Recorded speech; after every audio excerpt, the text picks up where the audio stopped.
कालीघाट कलकत्ता का एक मध्यम वर्गीय मोहल्ला, जहां छोटी छोटी गलियों में एक दूसरे से सटे मकान, आंगन में तुलसी चौरा और खपराल की छतें थीं।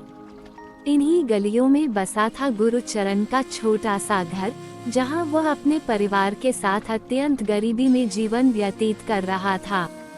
ब्राह्मण जाति का होते हुए भी गुरुचरण की हालत ऐसी थी कि कई बार भोजन जुटाना भी कठिन हो जाता। उसकी भांजी ललिता मात्र 13 वर्ष की उम्र में ही अनाथ होकर इसी घर में पल रही थी। नन्ही सी उम्र में उसमें ऐसी गंभीरता थी कि देखने वाले चकित रह जाते। बड़ी बड़ी आंखें, शालीनता से भरा स्वभाव और अद्भुत चपलता, ललिता उस घर की नन्ही सी रोशनी थी।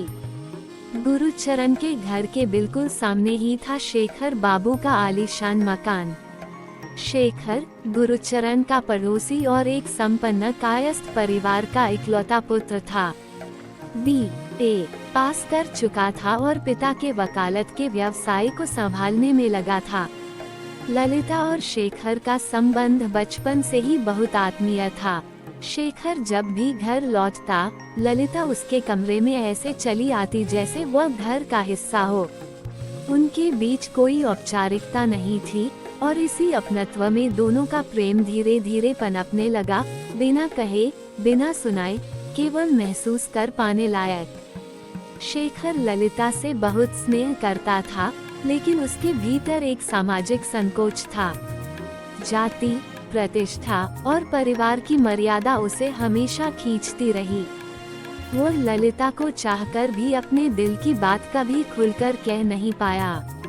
दूसरी ओर ललिता ने शेखर के प्रति अपने प्रेम को चुपचाप जिया। वह कभी अपेक्षा नहीं करती, कभी शिकायत नहीं करती, केवल शेखर के लिए अपनी आत्मा को समर्पित किए जी रही थी। गुरुचरण की आर्थिक स्थिति दिन ब दिन बिगड़ती जा रही थी। जमीन गिरवी रखना पड़ी, फिर भी घर चलाना कठिन हो गया। इसी बीच उनके जीवन में एक और व्यक्ति आया, गिरीन बाबू, जो एक सरकारी अफसर था और गुरुचरण की मदद करने को तैयार हुआ। गिरीन आधुनिक विचारों वाला, सज्जन पुरुष था, जो ललिता के सौंदर्य और व्यवहार से प्रभावित हुए बिना न रह सका। उसने गुरुचरण की जमीन को बिना ब्याज के ले लिया और उन्हें एक नया मकान दिलवाया। ये सब शेखर को असह्य लगा। उसके भीतर जलन की आग भड़क उठी, लेकिन उसने अब भी अपने दिल की बात नहीं कही। बस ललिता से दूर दूर रहने लगा। एक दिन गुरुचरण के घर एक धार्मिक अनुष्ठान था। पवित्रता और संस्कारों के उस वातावरण में ललिता ने खेल खेल में शेखर से पूछ लिया, यदि मैं तुम्हारी पत्नी होती तो? शेखर ने उसे चुपचाप एक काले धागे में मंगलसूत्र बांध दिया। किसी ने कुछ नहीं कहा। वह विवाह न किसी पंडित के सामने हुआ, न समाज के सम्मुख, लेकिन दोनों की आत्माओं ने उसे स्वीकार किया। कुछ समय बाद गुरुचरण का देहांत हो गया। परिस्थितियों ने ललिता को गिरीन के संरक्षण में पहुंचा दिया।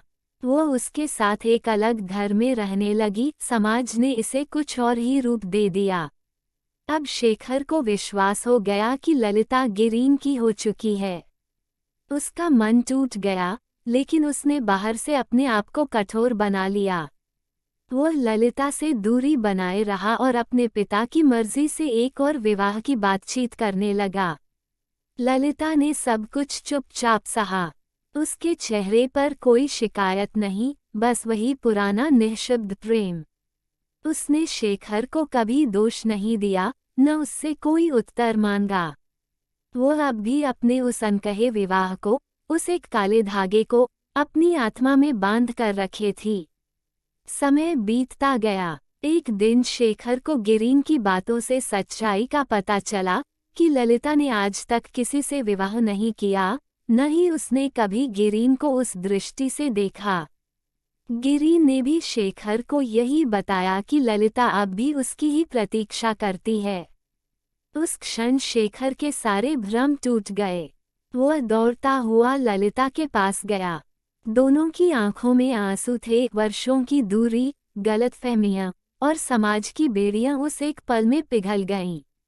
ललिता ने न केवल शेखर को क्षमा किया, बल्कि उसका वही भाव से स्वागत किया जैसे वह कभी गया ही नहीं था।